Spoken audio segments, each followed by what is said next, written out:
encontro, né, sobre o qual nós vamos meditar e refletir nessa tarde é o encontro do Senhor Jesus com Maria Madalena. O encontro de Jesus com Maria Madalena. Sabe, Maria Madalena é um nome mencionado nos 4 evangelhos. Mateus, Marcos, Lucas, João, todos eles mencionam o nome de Maria Madalena.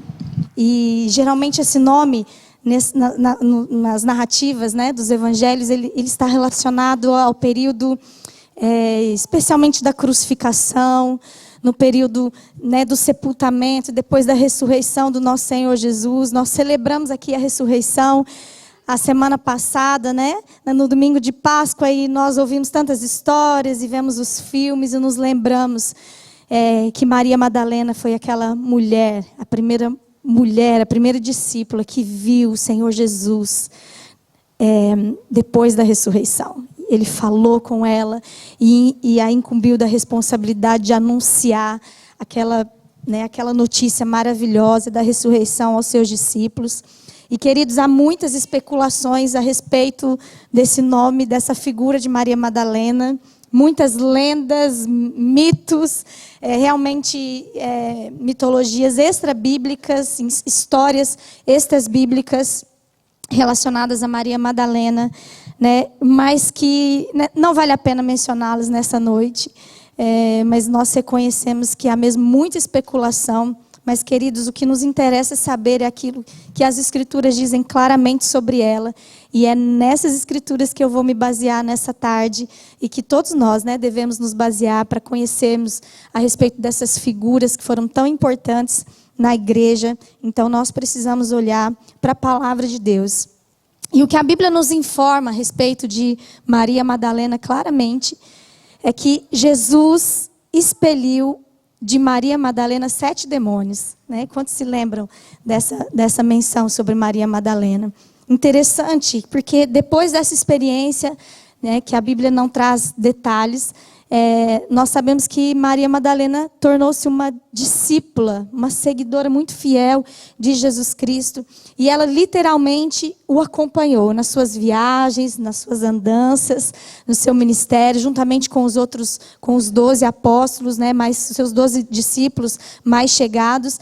E a Bíblia diz que Maria Madalena ajudou a cuidar de Jesus.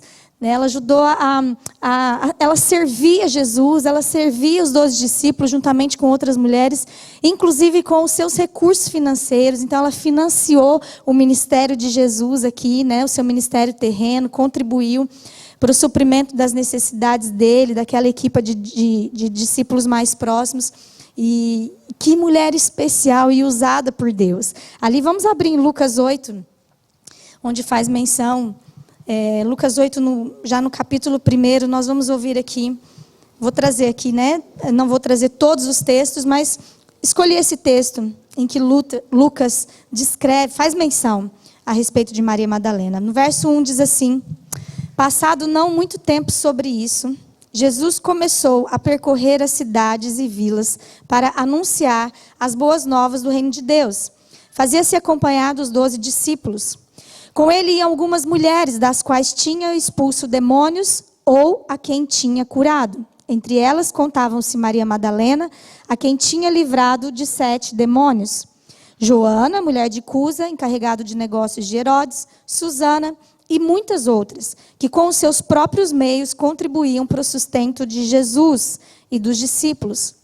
Então, esse é um dos textos que fazem menção, uma breve menção sobre Maria Madalena. E há outros textos na palavra, como por exemplo João 20, Marcos 15, 16, Lucas 23, Mateus 27, naqueles últimos capítulos dos evangelhos onde há o relato da crucificação e da ressurreição de Cristo. Nós vamos ver ali esses evangelistas, né, falando sobre a Maria Madalena. E o que eles apontam nesses textos que eu li de forma geral é isso que eu já mencionei aqui para os irmãos, que ela acompanhou de muito perto a crucificação do Senhor Jesus. E interessante, enquanto muitos, né, tinham fugido, se escondido, e, né, assim, até uma figura de abandono mesmo de Jesus naquele momento de tanta dor. Ela esteve ali muito perto, a Bíblia diz, muito perto da cruz, participando de todos aqueles momentos, desde a prisão de Jesus até a crucificação, o momento em que o corpo dele foi tirado daquela cruz, e Maria estava ali a espiar quando José de Arimateia, pediu aquele corpo e providenciou um lugar para o sepultamento de Jesus, e Nicodemos, e ela estava ali secretamente a observar onde o corpo do seu Senhor estava sendo guardado. E depois ali no sábado ainda, ao fim do sábado, ela preparou junto com outras mulheres as especiarias, porque ela tinha o objetivo de no domingo estar ali no túmulo de Jesus e ungir o túmulo de Jesus, a preparar algo realmente digno para o seu Senhor, um sepultamento digno, como era costume naquela época. Enfim, e algo extraordinário aconteceu, como nós dissemos, ela viu Jesus ressurreto, Ela foi aquela primeira que chegou, viu aquele túmulo vazio e mandou chamar os discípulos e toda aquela emoção, e esteve ali muito comovida, passou por um misto ali de emoções, ao mesmo tempo que ela tinha todas aquelas palavras e promessas de Jesus, mas eu creio que a tristeza de não ver o corpo do Senhor ali, e a impressão de que alguém tinha roubado, alguém estava a fazer algo com o corpo dele, deixou aquela mulher desesperada, até que Jesus apareceu a ela, chamou pelo nome, e aí aquela tristeza se transformou numa grande alegria, E ela fala, Rabone, mestre, é o Senhor, E ela tem aquele encontro pessoal com Jesus. Que privilégio, não, meus irmãos? Que privilégio Deus guardou para essa mulher naqueles dias, para essa discípula tão fiel que esteve com ele, não abandonou ele nem mesmo naquele momento, depois da morte. Ela esteve ali preocupada a cuidar do Senhor, do corpo do Senhor, mesmo depois que ele tinha partido ali daquele corpo. É uma história linda e maravilhosa. Mas nos lembremos de quem era essa Maria. Uma mulher, a Bíblia diz, de quem Jesus havia expulsado 7 demônios. Que coisa linda essa mulher viveu. Mas ela havia vivido debaixo dessa influência espiritual maligna por muito tempo na sua vida, acredita-se, Não, mas como eu disse, não há detalhes, mas o fato é que esse encontro com o Senhor Jesus foi um encontro de libertação. Ela encontrou libertação da sua alma, do seu espírito, através de Jesus, e a partir dali viveu uma vida dedicada a Ele, De fato, Jesus libertou Maria Madalena de um cativeiro espiritual, e de uma vida sem sentido, talvez, uma vida sem direção, uma vida sem importância, sem propósito. E depois que ela encontrou Jesus, a sua vida tomou um novo rumo, Encontrou um novo sentido, que é o que o Senhor Jesus faz conosco. Não é verdade, queridos? Não sei também como você estava quando Jesus te encontrou, mas eu acredito que Deus já te levou a viver muitas experiências tremendas, maravilhosas na presença dEle, com a glória dEle, desde que Ele te encontrou. Sim ou não? Tenho certeza que sim. Então, eu quero pensar com os irmãos a respeito desse encontro de Jesus com Maria Madalena. E eu quero destacar aqui 3 lições que eu quero apontar e refletir com os irmãos nessa tarde, que nós temos a partir desse encontro. E a primeira dessas lições é que as forças demoníacas são uma realidade, queridos. As forças espirituais malignas são uma realidade. Puxa, que belo tema para um domingo à tarde de sol, queridos? Não é? Mas calma, que o foco da mensagem não é as forças espirituais do mal, mas o poder que o nosso Senhor Jesus tem sobre isso. E isso é maravilhoso, e nós precisamos ouvir, celebrar e proclamar essa palavra. Mas as forças demoníacas são uma realidade, apesar que nem todos confiam nisso, Mas eu quero provar aqui e mostrar na palavra que ainda hoje há forças realmente espirituais atuando e operando, aprisionando, forças que estão realmente a atormentar, a aprisionar pessoas, colocando pessoas num cativeiro. E quando Jesus encontra Maria Madalena, como nós dissemos, ela era uma mulher cheia de demônios. É assim que ela é descrita. Mas o que são os demônios, Vale a pena a gente lembrar o que são essas figuras, o que são esses seres, segundo a Bíblia. Segundo a Bíblia, são espíritos malignos, espíritos enganadores, mensageiros, ministros do mal. É isso que é o significado dessa palavra. Há uma definição de Gruden, na sua teologia sistemática, que eu separei aqui, que é mais didático. Ele diz que os demônios são anjos que um dia foram como bons, mas pecaram e perderam o privilégio de servir a Deus. A exemplo dos anjos, também são seres espirituais criados, dotados de discernimento moral e elevada inteligência, mas desprovidos de corpos físicos. Então, são seres espirituais criados, é assim que nós cremos. Se nós formos ver as cartas no Novo Testamento e algumas explicações, eu destaquei aqui Pedro e Judas, são dois que escrevem a respeito dos demônios, desses seres malignos, e fazem menção a eles como anjos malignos. A gente pode ver ali em 2 Pedro 2,4, você pode conferir. Judas, que no versículo 6, tem um capítulo só, o livro de Judas, mas diz que os demônios são anjos malignos, que se rebelaram contra a autoridade de Deus e foram depois rejeitados por Deus. Então, a Bíblia nos ensina, portanto, irmãos, que os demônios, ou esses espíritos malignos, não são espíritos de pessoas que morreram. Não é essa a definição, não é essa a explicação, Não é isso que nós entendemos à luz da Bíblia, que nós cremos que a Bíblia é a palavra de Deus, é a nossa instrução. Então, não, esses demônios são de fato anjos que hoje, que estão a serviço de Satanás, que é por acaso o chefe dos demônios. E esse nome, Satanás, é um nome que tem origem hebraica, está presente em alguns momentos ali no Antigo Testamento. Esse nome significa adversário, oponente. E de fato ele é o grande adversário, o grande oponente de Deus e dos filhos de Deus.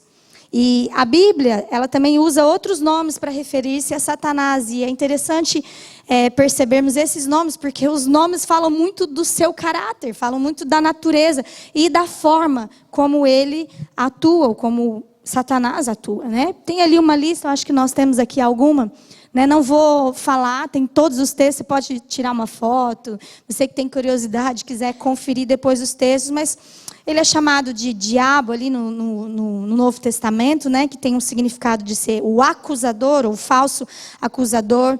É chamado de serpente, ou antiga serpente, o tentador, Beelzebul, príncipe dos demônios, maligno, príncipe deste mundo, assassino, mentiroso, pai da mentira, o Deus deste mundo ou deste século, príncipe das potestades do ar, adversário, inimigo, enganador, acusador dos nossos irmãos. São alguns dos nomes, algumas formas como nós vemos a referência a essa figura maligna nas Escrituras, E fala bastante sobre. Ele é chamado de o adversário, e ele é de fato adversário. Ele é chamado o pai da mentira, e ele é mentiroso desde o início, como Jesus fala, E uma das estratégias dele é a mentira. Enfim, então os nomes falam muito a respeito dele. E nos textos bíblicos nós podemos perceber que essa figura se trata de fato de uma personalidade. É muito importante a gente perceber isso, que a Bíblia não trata Satanás como uma influência apenas, como uma energia ruim, Não, Satanás e seus demônios são seres pessoais. Tem vontade, tem inteligência, percebe? É nesse sentido. Então não é somente uma força. Não são, queridos, seres mitológicos, fantasiosos, que apenas do imaginário humano, do imaginário daqueles menos esclarecidos, daquelas pessoas com menos instrução, com menos informação, como muitos dizem por aí.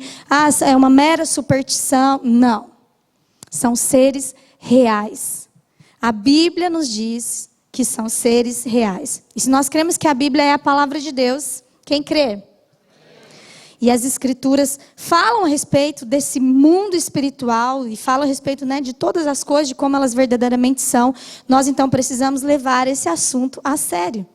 Nós precisamos realmente perceber esse mundo, essa realidade espiritual. Nós precisamos seguir o exemplo do apóstolo Paulo, que ali em 2 Coríntios 2, 10, 11, a gente vê uma declaração dele, que ele diz que nós precisamos conduzir as nossas vidas de modo que Satanás não encontre vantagens sobre nós. Olha que interessante, Paulo tinha esse entendimento. Ou seja, que Satanás não encontre uma brecha para agir nas nossas vidas. E ele diz, porque nós não ignoramos os intentos do maligno, nós não ignoramos as suas intenções. Ou seja, os seus processos, as suas estratégias, os seus esquemas, os seus planos malignos.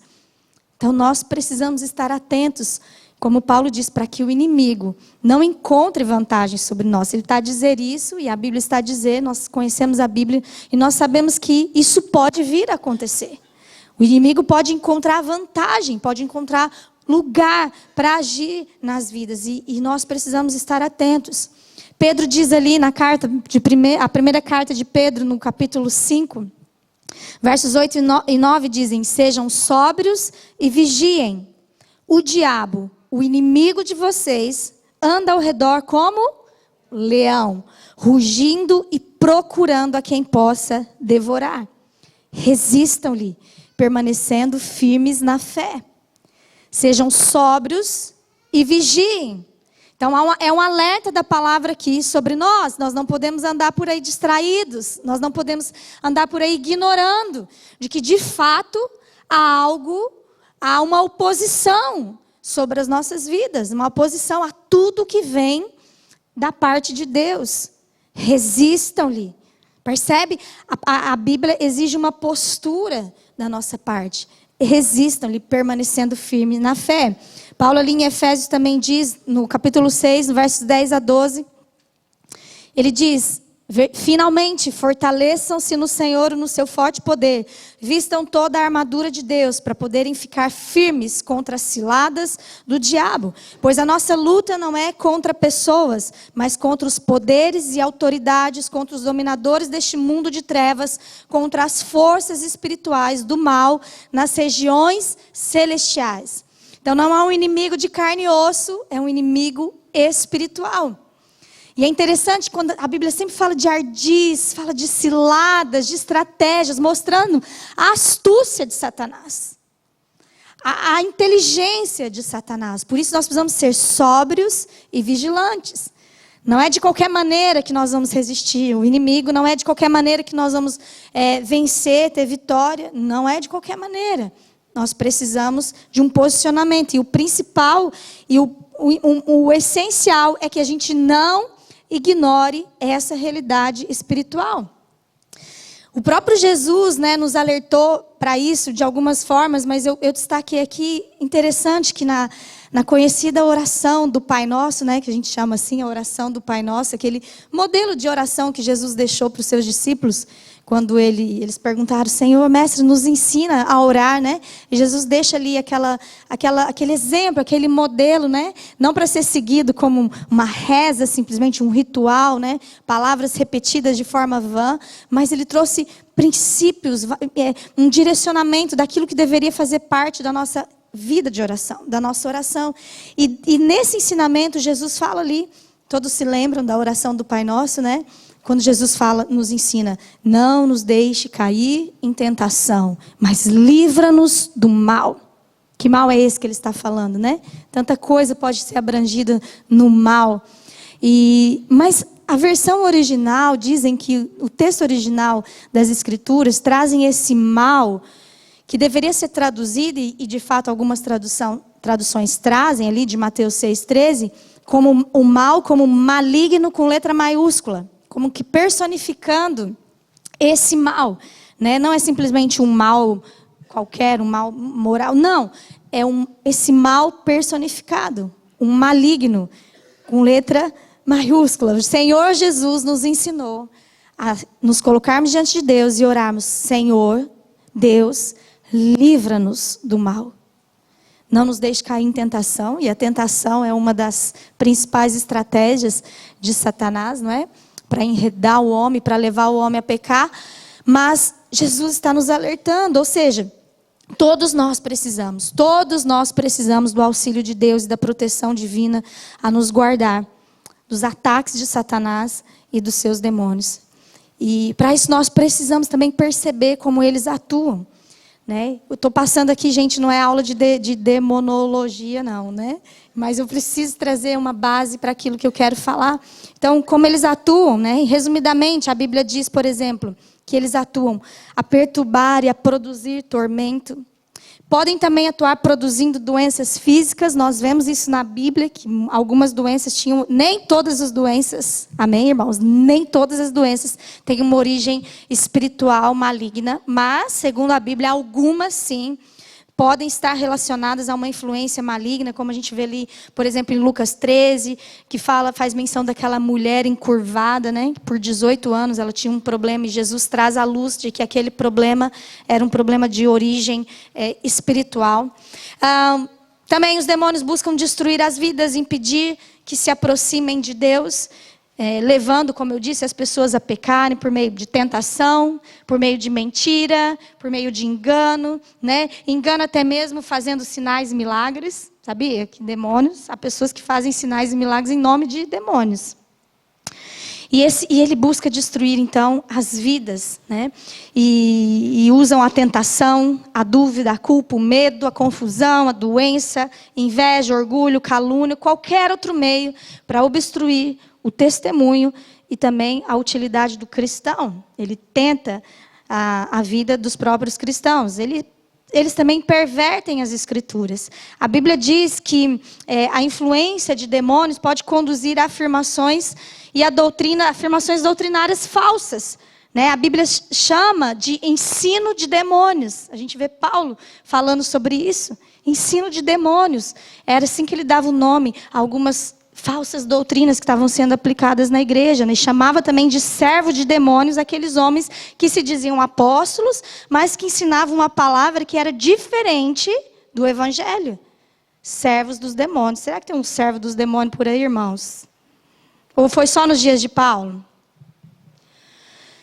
E a Bíblia diz que os demônios enganam e cegam o entendimento dos incrédulos. Eu fiz questão de destacar esse texto aqui, porque eu acho que ele é um texto tão esclarecedor. Em 2 Coríntios 4, o apóstolo Paulo fala: Satanás, que é o Deus deste mundo, foi quem os cegou, né? Cegou o entendimento dos incrédulos, quem os tornou incapazes de verem a luz gloriosa das boas novas e de compreender a maravilhosa mensagem da glória de Cristo, que é a imagem de Deus. Satanás trabalha dessa forma também. E ele se opõe, então, como nós já dissemos, a toda a obra de Deus, tentando destruir essa obra.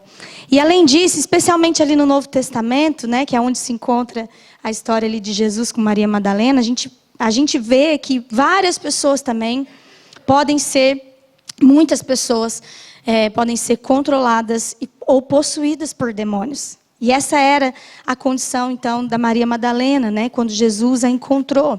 A Bíblia diz que Jesus expulsou dela os demônios, ou seja, né, esses demônios estavam atuando nela, no próprio corpo dela, né, se apoderando do seu corpo, se apoderando da sua mente. Era assim que eles estavam atuando.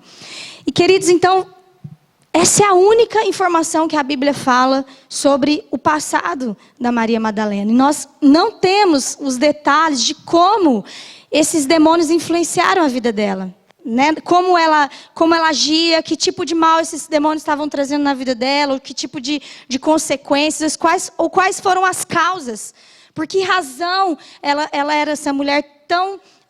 né, não só oprimida, atormentada, mas assim, tomada, né, totalmente a sua vida por esses demônios. Mas quando nós olhamos para outros textos das Escrituras, nós podemos ter uma ideia daquilo que Maria Madalena possa ter vivido, né? Olhando para outros testemunhos de pessoas que foram libertas por Jesus. Será que vocês podem ver 2 exemplos aqui comigo? Vamos lá? Vamos juntos? Sim, vocês estão aí, gente? Sabe, lá em Marcos 9, nós temos aqui alguns versículos, vocês vão acompanhar comigo uma história. A gente vai ouvindo, vai observando e vai imaginando como é que Maria Madalena vivia. Ali 9:17, a partir do verso 17, diz assim: De entre a multidão, um dos que ali estavam disse: Mestre, trouxe o meu filho para que o curasses, pois está dominado por um demônio e não fala. E sempre que o demônio se apodera dele, atira-o ao chão, fala espumar pela boca, ranger os dentes e assim vai definhando. Pedi aos teus discípulos que expulsassem o demônio, mas não o conseguiram. Jesus então disse aos discípulos: como é tão pequena a vossa fé, quanto tempo mais precisarei de andar convosco? Quanto tempo mais preciso de ter paciência para convosco? Tragam-me o menino. Trouxeram-lhe o menino, mas quando ele viu Jesus, o demônio sacudiu em convulsões a criança, que caiu no chão, contorcendo-se e espumando. Há quanto tempo ele está assim? Perguntou ao pai. Desde pequenino. O demônio fala-o cair às vezes no fogo ou na água para o matar. Ó, tem pena de nós. E se puderes, faz alguma coisa. Se eu puder, perguntou Jesus. Tudo é possível se tiveres fé. Ao que o pai respondeu logo: fé tenho eu, ajuda-me a ter mais.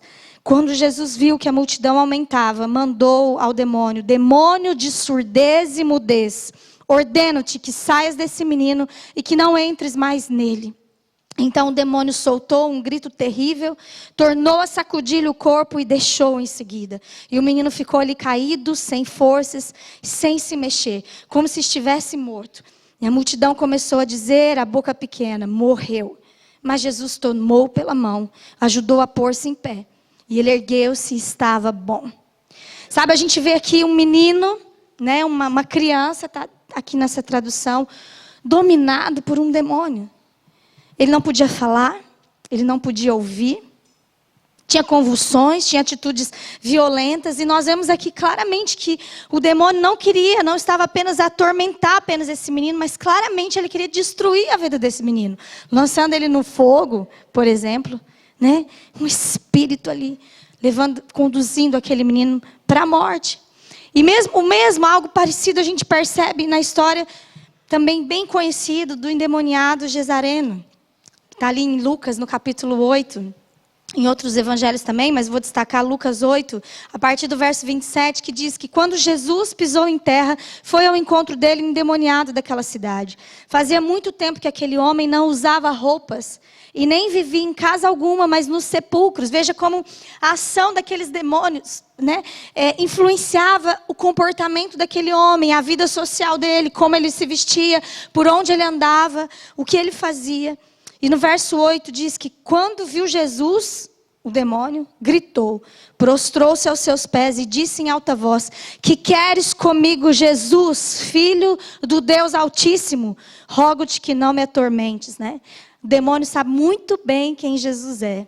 Enquanto fariseus, religiosos não identificaram Jesus como filho de Deus.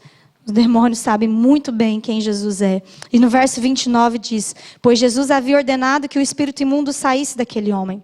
Muitas vezes se tinha apoderado dele, mesmo com os pés e as mãos acorrentadas e entregue aos cuidados de guardas, ele quebrava as correntes e era levado pelo demônio a lugares solitários, né? Um homem, com certeza, que vivia isolado. Não tinha relacionamentos mais. E no verso 30, Jesus lhe perguntou: qual é o seu nome? Legião, respondeu ele, porque muitos demônios haviam entrado nele. Legião, foi esse o nome que o demônio escolheu para se apresentar. E esse nome era o nome que se dava a uma unidade muito importante no exército romano, que geralmente ela era composta de pelo menos 6.000 homens. Diz que é de 6 a 10.000 homens. Então isso, né, era uma forma de representar a força daquela presença maligna. Legião. A Bíblia diz que Jesus expulsou quantos demônios de Maria Madalena? 7 demônios de Maria Madalena. Interessante que, como eu disse, no caso dela, não há detalhes sobre a condição dela. Lucas e os outros não fizeram questão de apresentar um relato assim, interessante, né? De Maria Madalena. Não expuseram essa fase, vamos dizer assim, negra da vida de Maria Madalena. Mas ao mesmo tempo não esconderam o que tinha acontecido na vida daquela mulher. Porque com certeza o intuito era glorificar a obra de Jesus na vida daquela mulher, né? Daquilo que Jesus é poderoso para fazer. daquilo que Jesus operou na vida dela e tornou ela uma das suas discípulas mais importantes. E eu creio que da mesma forma, queridos, que nós conhecemos, né, a gente conhecer histórias como essas que a gente acabou de ler, tão pesadas, né? São situações não muito comuns ainda de serem vistas, não muito comuns de serem vistas, mas ainda possível de serem vistas, né? Pessoas atormentadas dessa forma, possuídas por demônios, mas de tantas e tantas outras formas, sabe? Quando nós ouvimos histórias como essa, nos deparamos com essa realidade, isso não é para nos amedrontar, isso não é para enaltecer o poder do inimigo, né? E para ver, puxa, como ele é poderoso e como nós devemos ter medo dele, né? Enfim, não, queridos, isso é para que a gente tenha certeza do Deus poderoso que a gente está servindo, né? E a força dele está acima de todo mal, como essas histórias já nos mostraram. Uma palavra de Jesus e os demônios não permaneciam. Né? É assim que a luz funciona. Quando a luz entra, as trevas são dissipadas. Quando Jesus entra na vida de uma pessoa, a história pode ser completamente mudada. Totalmente mudada. Não há ninguém que esteja tão distante que Jesus não possa alcançar com a sua graça. E não há ninguém que esteja em trevas tão profundas que não possa encontrar a luz de Jesus. Quando a luz entra, as trevas vão embora. Amém? Histórias assim devem exaltar o nome do Senhor e nos fazer temer o nome dele. E essas histórias revelavam que Jesus de fato era o Filho de Deus.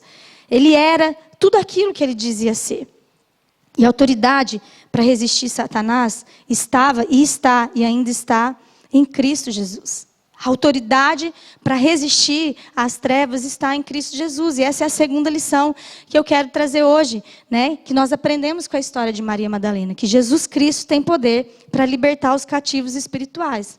Então, o mal existe e ele é uma realidade. Isso é fato. Mas a segunda verdade é que Jesus tem poder para libertar os cativos. Sabe, queridos, até a manifestação de Jesus em carne naqueles dias ainda não se tinha visto na história da humanidade, não tinha os registros na Bíblia daquele poder sobre forças demoníacas, como Jesus apresentou. Né? Se a gente observar nas Escrituras, foi naquela ocasião da encarnação, de Jesus andando pela terra no seu ministério, que nós vimos tão grande manifestação maligna e tão grande poder sendo liberado, a ponto das pessoas ficarem assim, maravilhadas. As pessoas ficavam impressionadas. Que poder é esse? Que autoridade é essa? Que faz silenciar, que faz fugir, né? Esses demônios. Mas é porque a libertação dos cativos, queridos, era parte essencial da missão de Jesus na terra. Lembra-se que quando Jesus ele está ali a pregar no templo e ele faz menção àquela passagem, profecia de Isaías, e que ele fala que aquela profecia era a respeito dele mesmo. Vamos abrir ali em Lucas 4, do 16 ao 21. Diz que Jesus foi a Nazaré, onde havia sido criado, e no dia de sábado ele entrou na sinagoga, como era seu costume, e levantou-se para ler. Foi-lhe entregue o livro do profeta Isaías. Abriu e encontrou o lugar onde está escrito: O Espírito do Senhor está sobre mim, porque Ele me ungiu para pregar boas novas aos pobres. Ele me enviou para proclamar liberdade aos presos e recuperação da vista aos cegos, para libertar os oprimidos e proclamar o ano da graça do Senhor. Então ele fechou o livro, devolveu ao assistente e assentou-se. Na sinagoga todos tinham os olhos fitos nele e ele começou a dizer-lhes: Hoje se cumpriu a escritura que vocês acabaram de ouvir. Jesus Cristo foi enviado por Deus ao mundo para dar liberdade aos cativos. É isso que ele mesmo está afirmando. Para libertar os oprimidos. Né? Oprimido tem a ver com todo o mal que o mundo, né, tem. Toda sorte de sofrimento nesse mundo e que tem grande influência de Satanás, que é o príncipe que governa esse mundo, e do pecado que governa esse mundo.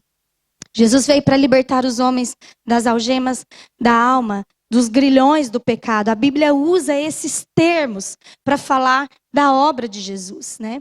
E isso diz respeito a uma libertação espiritual. Jesus não estava aqui falando simplesmente de presos, encarcerados, aqueles homens escravizados, que também era uma realidade naquela época dos escravos.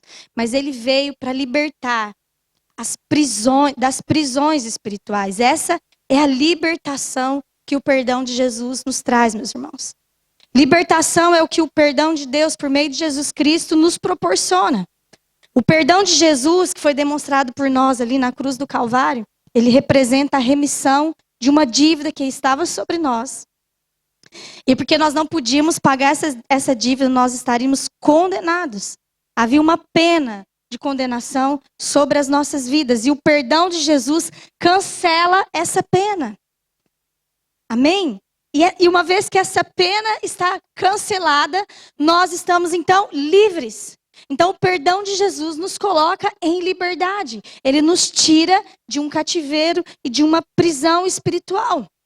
Ali em Colossenses, no capítulo 1, verso 12 a 14, diz assim: e que saibam agradecer a Deus, que nos fez dignos de participar da herança que Ele reserva aos crentes que vivem na sua luz. Porque foi Deus quem os tirou do império das trevas e nos transferiu para o reino do seu Filho amado, o qual comprou para nós a libertação do pecado pelo preço do seu próprio sangue. Jesus é quem resgata o homem do domínio das trevas. Então veja aqui que sempre quando se fala de pecado, se fala de trevas, se fala de cativeiro. Percebe? Porque o conceito de cativeiro está muito relacionado ao pecado. Jesus é quem resgata o homem do domínio das trevas. Na Bíblia, as trevas representam o mal. Nós sabemos disso. A Bíblia, nas trevas, na Bíblia, as trevas representam o maligno, o domínio de Satanás. Enquanto a luz representa o reino de Deus. Jesus Cristo é a luz. O seu filho Jesus, Filho de Deus, é a luz. Numa ocasião lá em João 8, Jesus disse aquela frase, aquela declaração tão linda que nós conhecemos. Ele disse ao povo: eu sou a luz do mundo. Quem me segue não andará em trevas, mas terá a luz da vida. Eu sou a luz do mundo. Aquele que me segue não andará em trevas, mas terá a luz da vida. Sabe, queridos, até que Jesus nos liberte, nós estamos em trevas. Até que a gente tenha um encontro com a luz de Jesus, com a palavra de Jesus, com o perdão de Jesus. Todos nós somos cativos, escravos do pecado. Todos precisam de libertação espiritual. Não é só sobre os endemoniados. Não é só sobre aqueles que parecem agir sobre o domínio de Satanás assim, às claras. Não é só sobre isso. Escravo espiritual não é somente quem cai endemoniado, louco, com todas essas coisas descritas como nós lemos aqui nos textos bíblicos. A possessão demoníaca pode ser uma consequência do cativeiro do pecado, mas há muitas outras manifestações que revelam cativeiro espiritual. E a principal delas é uma vida longe de Deus. É uma vida longe da comunhão com Deus. E a Bíblia diz dessa forma que todos que não servem a Deus são cativos. De alguma forma estão cativos. Porque todos pecaram e estão afastados, apartados, destituídos da glória de Deus. O pecado é o que separa o homem de Deus. E separado de Deus, a condição do homem é cativo. Preso espiritualmente. Vamos abrir em Romanos 6. Romanos 6, 20 diz: no tempo em que eram escravos do pecado, a obediência a Deus não era a vossa preocupação. Olha que interessante. No tempo em que vocês eram escravos do pecado, a obediência a Deus não era uma preocupação. Quantos sabem disso? Sim ou não, meus irmãos? Quantos viveram dessa forma? Enquanto você é escravo do pecado, você não está nem aí para o pecado. Quando você é escravo do pecado, você não sabe nem que você é escravo do pecado. E qual era o resultado disso? De que agora até tem vergonha? Paulo diz: o fim dessas coisas conduz à perdição eterna. Verso 22. Mas eis que agora, libertados do poder do pecado, são escravos de Deus, tendo como fruto a santidade, como objetivo último a vida eterna. Porque o salário que o pecado paga é a morte. Mas de Deus recebemos a dádiva gratuita da vida eterna por meio de Jesus Cristo, nosso Senhor. Eu me lembro uma vez que eu vi uma entrevista, eu tentei lembrar disso e lembrei agora de novo enquanto eu lia. Há muitos anos atrás, eu tentei lembrar o nome da banda, eu não lembro. Da minha época de adolescente, de logo depois que eu me converti. Sei que tinha uma banda que estava fazendo sucesso aí no mundo secular. E um menino teve uma experiência com Deus, era crente, sei lá. E lá no Brasil, né? E ele foi entrevistado pela Marília Gabriela, né? Que era uma entrevistadora, ele tinha um programa de entrevista, né? Muito famoso no Brasil, enfim. E eu me lembro direitinho dessa passagem que ela fala assim... Ele falando que Jesus tinha libertado ele, enfim, que ele já não era, né, a questão das drogas que antes aprisionava ele, que ele não tinha mais problema com isso, né, que Jesus tinha libertado. E ela fez uma pergunta, ela falou assim, mas a religião não te escraviza? Mas você deixar a escravidão da droga e agora você ser um escravo de Jesus, não é a mesma coisa? Ela fez uma pergunta assim. E eu me lembro que a resposta dele foi, não. Porque aquela escravidão levava ele para a morte. Mas a escravidão servia a Jesus, era algo que produzia vida nele. Né? E às vezes a gente lê algo como Paulo fala aqui, né? Libertos do pecado e escravos de Deus, né? Parece uma conotação tão ruim. Não. Mas o fruto desse serviço a Deus é a santidade. Que nos leva a vida eterna, como Paulo fala aqui, como último objetivo nos leva à vida eterna. Em João 8, verso 31, disse Jesus aos judeus que haviam crido nele: se vocês permanecerem firmes na minha palavra, verdadeiramente serão os meus discípulos e conhecerão a verdade, e a verdade os libertará. Eles lhes responderam: somos descendentes de Abraão, nunca fomos escravos de ninguém. Como você pode dizer que seremos livres? Só abrindo um parênteses aqui, né, queridos? Como eu falei novamente. Sabe? Da mesma forma como aqueles homens não estavam a perceber o que Jesus estava falando. Muitos daqui, muitos de nós, um dia, e talvez alguns de nós aqui ainda hoje, não enxergam a sua própria realidade. Mas espera aí, você está falando que eu sou escravo? Eu sou escravo do quê? Eu sou livre. Eu faço o que eu quero. Não é assim? Quando a gente está partilhando muitas vezes o evangelho com algumas pessoas, as pessoas elas não percebem, elas não se enxergam como escravas do pecado. Elas não se enxergam nem como pecadores, não é? Mas eu não mato, eu não roubo, não é assim? Não faço mal para ninguém, ajudo as pessoas, ajudo os pobres. Enfim, tantas outras coisas poderiam ser colocadas aqui como virtudes. Não. Não há um entendimento espiritual. E se a pessoa não enxerga a condição dela espiritual de escravidão, para que ela precisa de um libertador? Para que ela precisa de um salvador, não é verdade? Então nós estamos a oferecer um salvador para alguém que não reconhece a sua necessidade espiritual, não enxerga o cativeiro no qual se encontram. Por isso que eu disse que até que a luz de Jesus brilhe na nossa vida, todos nós somos escravos e nem sabemos disso. Então, continuando em João 8, no verso 34, Jesus respondeu a esses homens que falaram, como assim? Imagina, somos filhos de Abraão, nunca fomos escravos. E aqueles homens naquela altura, ele fala, digo-lhes a verdade, todo aquele que vive pecando é escravo do pecado. Jesus falando diretamente, todo aquele que vive pecando é escravo do pecado. O escravo não tem um lugar permanente na família, mas o filho pertence a ela para sempre. Portanto, se o filho os libertar, vocês de fato serão livres. Se o filho vos libertar, vocês verdadeiramente serão livres. Ou seja, há um tipo de liberdade que Jesus está falando aqui, que não é aquela liberdade que aquelas pessoas acreditavam que elas estavam a viver. Se o Filho vos libertar, aí de verdade, vocês vão ser livres. De fato, você é livre, meu irmão, minha irmã. De fato, você é livre. De acordo com aquilo que Jesus estabeleceu aqui. De acordo com essa aula que Jesus deu aqui. Você é livre. Todo aquele que vive na prática do pecado é escravo do pecado. O que nos liberta desse cativeiro é conhecer a verdade.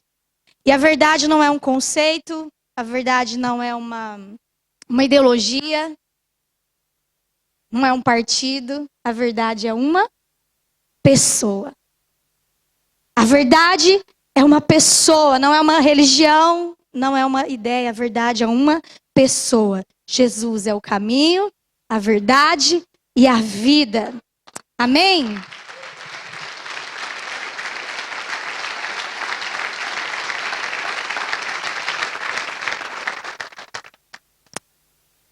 João diz lá em 1 João 3, 5-8. Vocês sabem que ele se manifestou para tirar os nossos pecados e nele não há pecado. Todo aquele que nele permanece não está no pecado. E todo aquele que está no pecado não viu nem o conheceu. Filhinhos, não deixem que ninguém os engane. Aquele que pratica a justiça é justo, assim como ele é justo. Aquele que pratica o pecado é do diabo, porque o diabo vem pecando desde o princípio. Para isso o Filho de Deus se manifestou, para destruir as obras do diabo. Nenhum aleluia.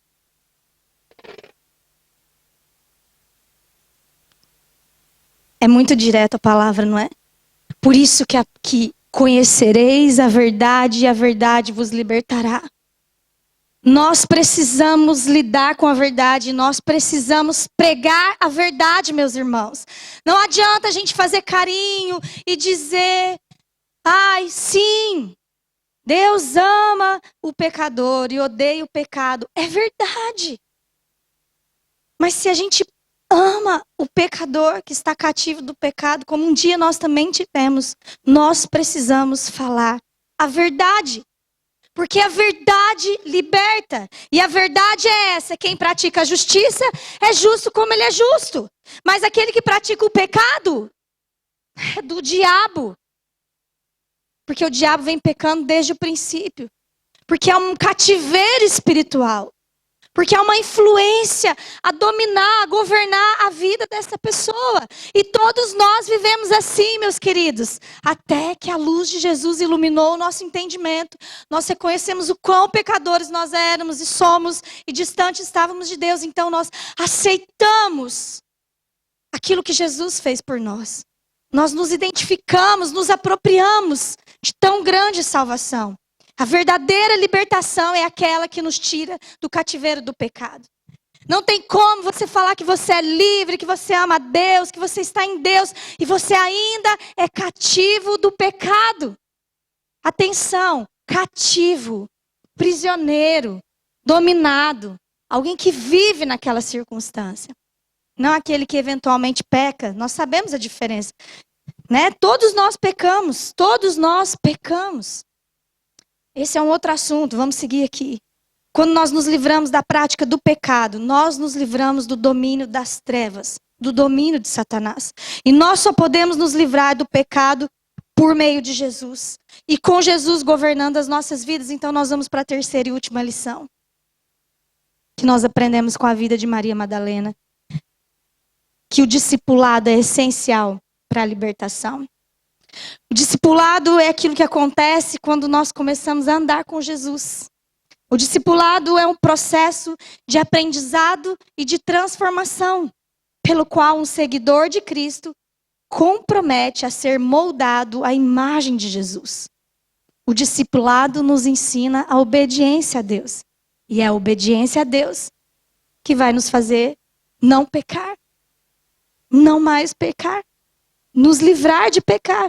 E se nós já não pecamos, se nós já não andamos em desobediência, esse é o sinal de que nós já não somos dominados pelo reino das trevas. Amém, meus irmãos? Stanley Horton, na sua teologia sistemática, também afirma que o pecado e a morte são aspectos da escravidão humana. É a desobediência humana que criou tal condição e a desobediência humana que a mantém. É a desobediência humana que nos coloca no cativeiro do pecado. Foi a desobediência de Adão e Eva que trouxe o pecado para o mundo, meus irmãos. A serpente, o tentador, como nós conhecemos ali na história, né, de como o pecado surgiu, ele só trouxe a situação. Se Adão e Eva não tivessem cooperado com eles, com a serpente, percebe?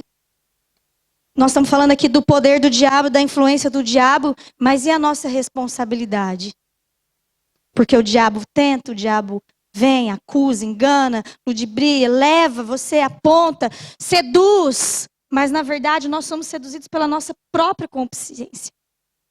Pela nossa própria vaidade. Pelo nosso próprio desejo, pelo nosso próprio orgulho. Então, nós cedemos e nós pecamos.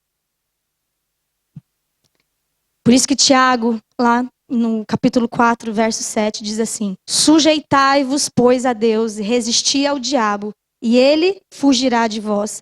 Chegai-vos a Deus, e ele se chegará a vós. Limpai as mãos, pecadores, e vós de duplo ânimo purificai os corações. Sujeitai-vos, pois, a Deus, resisti ao diabo, e ele fugirá de vós. Meu querido, não inverta as coisas ou não retire a primeira parte do texto, né? Nós não temos condições de resistir ao diabo. O diabo é muito inferior em poder ao nosso Deus. Mas ele tem poder sobre as nossas vidas no sentido de que ele tem um poder. Lembra lá no começo que nós falamos sobre os ardis? Se ele não tivesse poder, a gente podia ficar despreocupado, meus irmãos. Mas ele tem um poder para atuar nas nossas vidas. E por isso que nós precisamos nos revestir do poder de Deus. E na verdade a Bíblia diz que nós nos revestimos desse poder como? Nos sujeitando. A sujeição a Deus é o que vai trazer vitória sobre as nossas vidas. Sujeitar a Deus é obedecer a Deus. É cumprir a sua vontade. E a Bíblia diz, chegai-vos a Ele. Chegai-vos a Deus e Deus se achegará. Por isso que eu estou falando que o discipulado é importante, que é no sentido de aprender de Deus, andar com Deus é muito importante. Ter um relacionamento com Ele. Maria Madalena, ela não foi só liberta dos demônios. Ela tornou-se uma discípula. Percebem o que aconteceu na vida dessa mulher? Então, no lugar da influência maligna, entrou a influência de Jesus. Não basta alguém ser livre do domínio do mal, é preciso tornar-se submisso ao domínio do Espírito, ao governo de Deus. Por isso que não adianta sair expulsando demônio. Não há libertação na vida da pessoa se ela não se sujeita a Cristo, à cruz de Cristo, se ela não se sujeita a Deus. Pelo contrário, o demônio volta e o estado dela pode ser muito pior do que do início. Porque ela esvaziou a casa, mas ela não encheu a casa. Sabe? Ela não encheu a casa com o Espírito Santo de Deus. Como nós lemos lá no início da passagem, Maria Madalena seguiu a Jesus. Literalmente, ela andava com Jesus, né? Para cima e para baixo, nas suas viagens. Ela cuidou de Jesus, ela investiu seus recursos financeiros, ela se envolveu naquilo que Jesus estava fazendo na terra. Que coisa linda! Ela não teve só um encontro casual com Jesus. Ela não só lá foi até Jesus, recebeu o que ela queria. Beijo, Jesus, tchau. Já fiquei livre dos demônios. Agora eu vou seguir minha vida. Não. Essa mulher permaneceu com Jesus. Ela continuou ao lado do Mestre. E isso é essencial para um processo de libertação efetivo nas nossas vidas. Volto a dizer, mais uma vez, quando eu falo de libertação, não estou falando só do endemoniado. Amém? Todos nós precisamos passar por esse processo. E o que é essencial é a continuidade. Como nós já lemos antes aqui, vou repetir de João 8, no verso 31, disse Jesus aos judeus que haviam crido nele, se vocês permanecerem firmes na minha palavra, verdadeiramente serão os meus discípulos e conhecerão a verdade e a verdade os libertará. Percebe o contexto disso? Isso nos dá a visão de um processo, isso nos dá a visão de uma jornada que precisa ser trilhada. E com certeza Maria Madalena viveu esse processo. Ela se sentou ali num lugar privilegiado, imagina, para ouvir os ensinamentos de Jesus, para sentar à mesa com Jesus, para ver de perto aquilo que Jesus falava e ensinava, o poder, os milagres, os sinais, os sermões. E à medida que ela foi participando daquilo, ela foi ouvindo a palavra, ela foi sendo limpa por aquela palavra, ela foi sendo santificada por aquela palavra, ela foi sendo transformada à medida que ela contemplava o Mestre. Esse é um caminho que todos nós precisamos trilhar, meus queridos.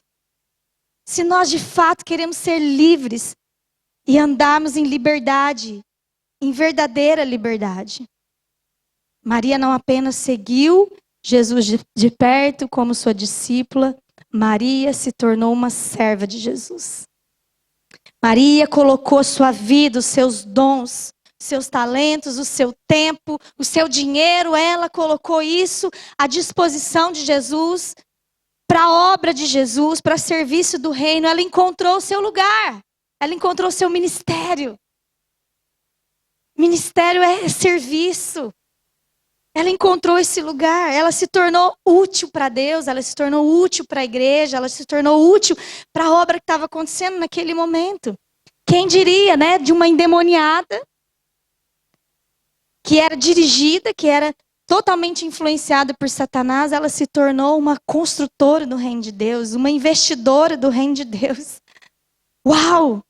Alguém que promoveu o ministério do Senhor Jesus. Sabe, ela se tornou uma personagem essencial e relevante na história da igreja. E eu acho lindo porque eu creio que Jesus ele resgatou aquele senso de valor em Maria Madalena, porque se a gente viu os exemplos dos outros endemoniados, talvez ela fosse essa mulher solitária, né? Era complicado conviver com uma mulher assim, tão problemática, como Maria deveria ter sido, com as suas questões espirituais, né?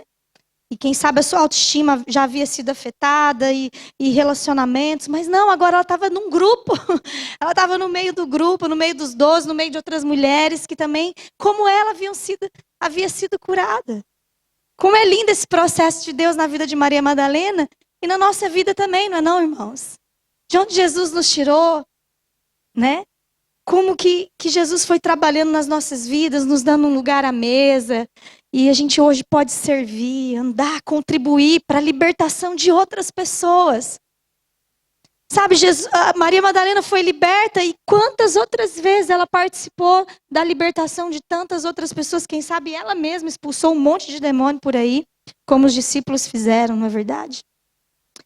Ah, que coisa linda. Maria Madalena não só andou com Jesus, serviu Jesus, mas ela se integrou ao grupo, e isso foi muito importante na sua restauração. Ela encontrou ali um lugar para ela aprender, ela encontrou um lugar para ela aprender com o exemplo de outras pessoas, porque a comunidade de fé é muito importante, meus queridos, no nosso processo de discipulado, de aprender de Jesus. Todos os que foram libertos por Jesus, todos os que são libertos por Jesus, aprendem a importância de andar assim, ó, andar em família, andar em comunidade. Não é verdade? Salmo 68:6 diz: Deus faz com que o solitário viva em família, liberta aqueles que estão presos em grilhões, mas os rebeldes habitam em terra seca. Que relação isso está no mesmo, interessante estar no mesmo versículo, né? Deus faz com que o solitário habite em família, liberta aqueles que estão presos em grilhões. Foi isso que ele fez com aquela mulher, né? Nós sabemos como ela se encontrava, mas possivelmente Maria vivia num estado de isolamento e de solidão, mas depois dela ser liberta, os relacionamentos se tornaram possíveis, encontraram um novo sentido, né? Eu encontrei uma frase que eu coloquei aqui, porque eu acho que ela fecha bem o que eu quero trazer com essa ideia. Eu já não sei quem é o autor, não sei nem onde eu encontrei, porque eu vou salvando coisas quando eu vou estudando. Tomei essa nota aí, eu não sei de quem é, mas vamos lá. Diz assim, que a libertação nos capacita a cumprir o propósito de Deus para as nossas vidas.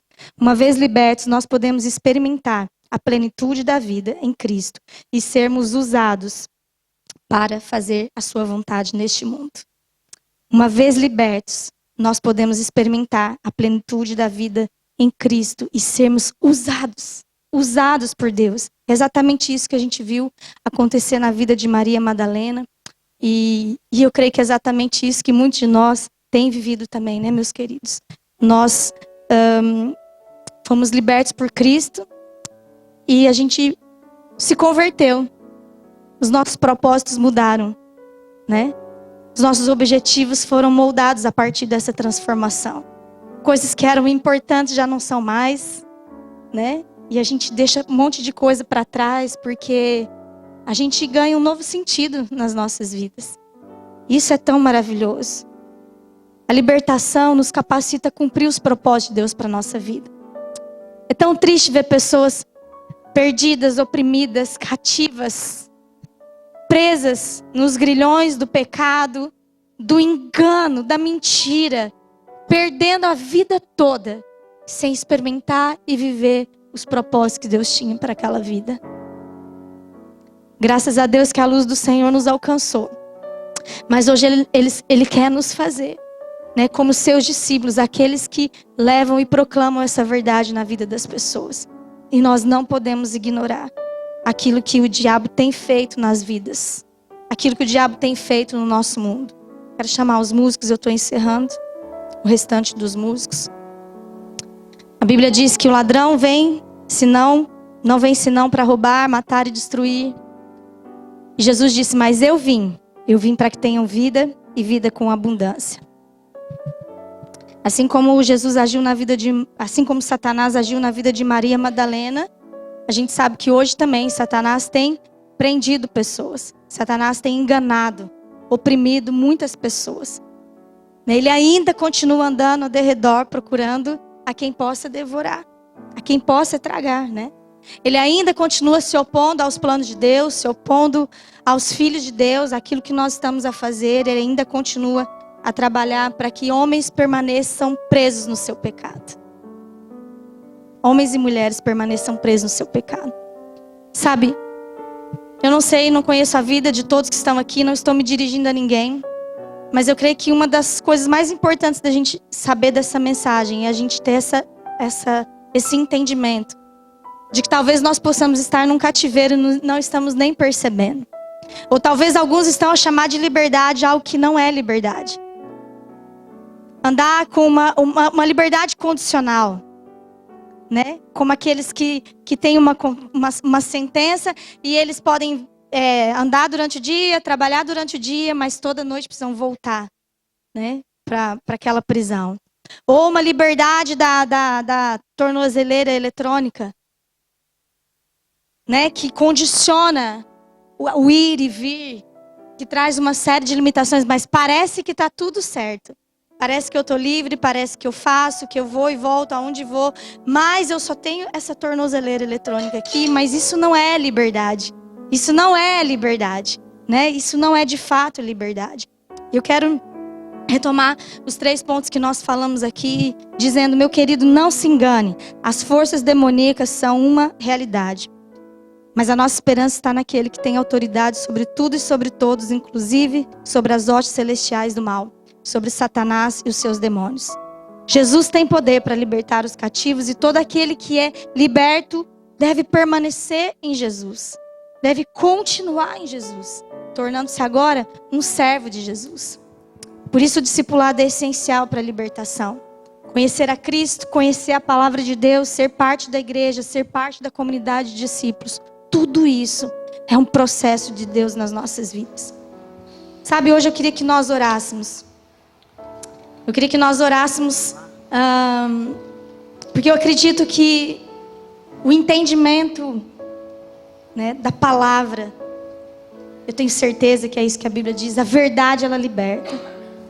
E eu queria que nós orássemos hoje, porque se você tem percebido que a sua condição é uma condição de cativeiro, se o Espírito Santo tem te falado que você ainda tem amarras, ainda há grilhões, talvez você não seja tão livre quanto você pensa que é, né? Talvez você não seja, talvez a sua liberdade, de fato, seja mais um engano, mais uma ilusão, que Satanás mesmo lançou na sua vida.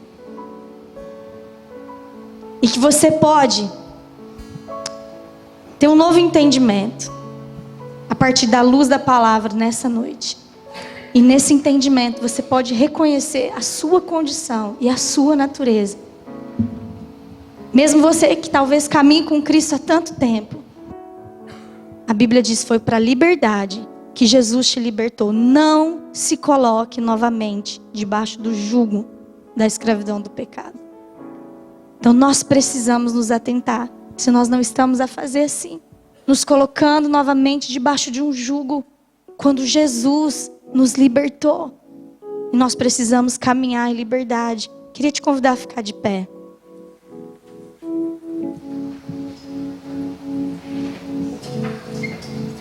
Nosso tempo já está encerrado praticamente, mas eu não quero sair daqui sem nós orarmos. Eu queria que nós cantássemos, quero que a gente vá para um outro lugar. A gente vai cantar Jesus, as trevas estremecem. E eu queria que enquanto a gente canta aqui, né, te convidar a fechar os seus olhos nesse instante e a clamar. Clamar pela sua própria vida. Talvez alguma área na sua vida que precisa de libertação. A minha primeira instrução é essa, que nós possamos clamar a Jesus, aclamar a Jesus. Talvez você não sinta a necessidade de fazer esse clamor, porque de fato você tem vivido em liberdade, glória a Deus por isso. Você comece a clamar por alguém para quem você precisa proclamar essa verdade, alguém que você ama e que tem andado num cativeiro, debaixo mesmo desse domínio das trevas. E você vai começar a clamar por essa pessoa agora. Será que a gente pode fazer isso hoje, meus irmãos? Então nós vamos clamar. Sabe quando o povo de Deus estava cativo lá no Egito, escravos, o Egito representando o mesmo mundo, o faraó que representa a figura de Satanás, e a escravidão ali representando a condição espiritual do povo. Olha só, aquele povo começou a clamar. Sabe quando eles não suportavam mais, eles se lembraram do Deus a quem eles um dia serviram, do Deus que os seus pais serviram, e eles começaram a clamar, e a Bíblia diz que Deus ouviu o clamor, e Ele enviou um libertador. Queridos, processos de libertação na nossa vida, muitas vezes vão começar exatamente assim, com um clamor. E um clamor não é uma oraçãozinha sussurrada. O clamor é um grito, é um reconhecimento de desespero, de necessidade de libertação e salvação. E porque o clamor daquele povo chegou aos ouvidos do Senhor, o Senhor agiu, o Senhor se moveu. Quando aquele povo começou a clamar pela misericórdia de Deus, Ele se moveu. E eu creio que é isso que Deus deseja fazer. Sabe, qual é o clamor da sua alma? Nós vamos clamar agora. Enquanto nós cantamos, queridos, nós vamos precisar levantar a música. Nós vamos levantar a música para você não se sentir intimidado e realmente fazer uma oração de clamor. Talvez a gente apague a luz para que você não se sinta intimidado. Não é para gerar nada, é só para você parar de se sentir constrangido e começar de fato a orar nesse lugar, a orar, a clamar. Amém? Nós vamos fazer isso, queridos. Nós vamos clamar por Jesus. Vamos cantar essa canção, e você vai cantando, e você vai clamando, e você vai declarando o nome de Jesus. Paz, me dê sua paz. O vento cessará ao ouvir te chamar. Voz, ilumina céus e mar. A tempestade em mim, ao te ouvir, acalmará. Jesus, Jesus, as trevas estremecem. Jesus, Jesus. Declare o nome de Jesus, querido. Declare o nome de Jesus. Jesus, Jesus, as trevas estremecem. Jesus, Jesus, não temerei. Continua, querido, continua a clamar. Continua a clamar o socorro do Senhor, a intervenção do Senhor.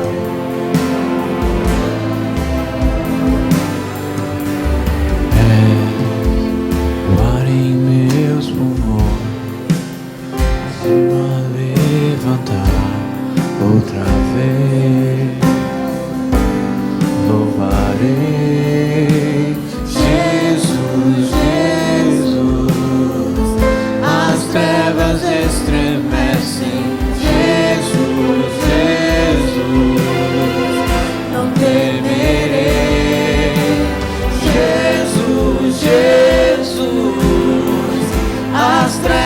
estremecem. Jesus, Jesus, não temerei.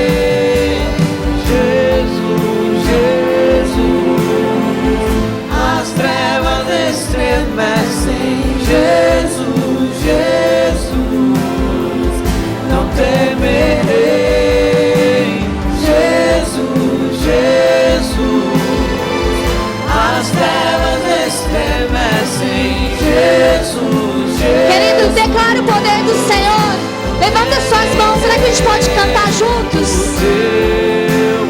Nós cremos, Senhor, do seu poder, Pai, prevalecendo sobre as trevas, Jesus. Nós cremos, Senhor. Haja liberdade, haja libertação, Senhor. Oh, Espírito de Deus, Espírito de Deus, vem sobre os cativos, Jesus. Traz liberdade, Senhor. Põe em liberdade os cativos, Jesus. Nós cremos, Senhor. Não há outro nome igual. Tu vive estás, pra sempre reinarás. Não há outro nome igual. Jesus. Jesus, Jesus, as trevas estremecem. Oh, Senhor, vem destruir toda a obra do Satanás e do inimigo das nossas almas, Senhor. Foi para isso que o Senhor se manifestou, Pai, para destruir as obras do inimigo, Pai. E nós clamamos por isso, Senhor. Destrói, Senhor. Quebra os grilhões, Senhor. Quebra as cadeias que têm operado no nosso meio, Pai. Traz liberdade aos cativos, Jesus. Oh, traz a luz, a condição espiritual, Senhor. Queridos, Jesus tem autoridade sobre tudo e sobre todos. Mas a palavra de Deus também diz que Ele delegou essa autoridade à sua igreja, aos seus discípulos. E sobre nós, os filhos do Senhor, está a autoridade para resistir, para repreender todo o mal. Sobre mim, mas sobre você. Olha para quem está do seu lado. Sobre você, fala para ele. Sobre você, o Espírito de Deus está. E o Senhor repartiu conosco a autoridade para repreender o mal. E nós vamos fazer isso, terminar essa reunião fazendo isso.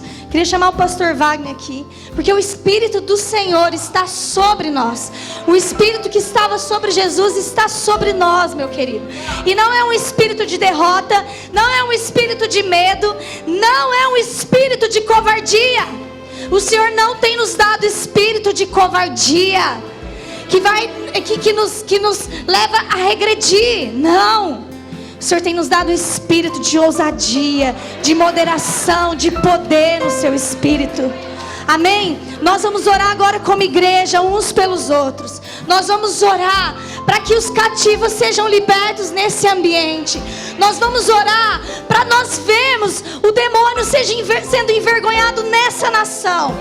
Porque ele está levando cativo muitas pessoas presas no engano, cegas. E nós queremos clamar como igreja para que haja libertação, para que o nome de Jesus seja conhecido e que o pecado, o engano não prevaleça, meus queridos. E nós vamos fazer isso uns pelos outros. Mas eu quero também dizer que se você deseja ser fortalecido, receber, você deseja ser liberto, querido, atenção, ninguém liberta a si mesmo. Ninguém pode libertar a si mesmo, querido. Um prisioneiro não consegue libertar a si mesmo. Ele precisa de ajuda, ele precisa do libertador. Jesus é o libertador. Você não consegue sozinho. Você não consegue sozinha. Você precisa que o Espírito do Senhor te liberte.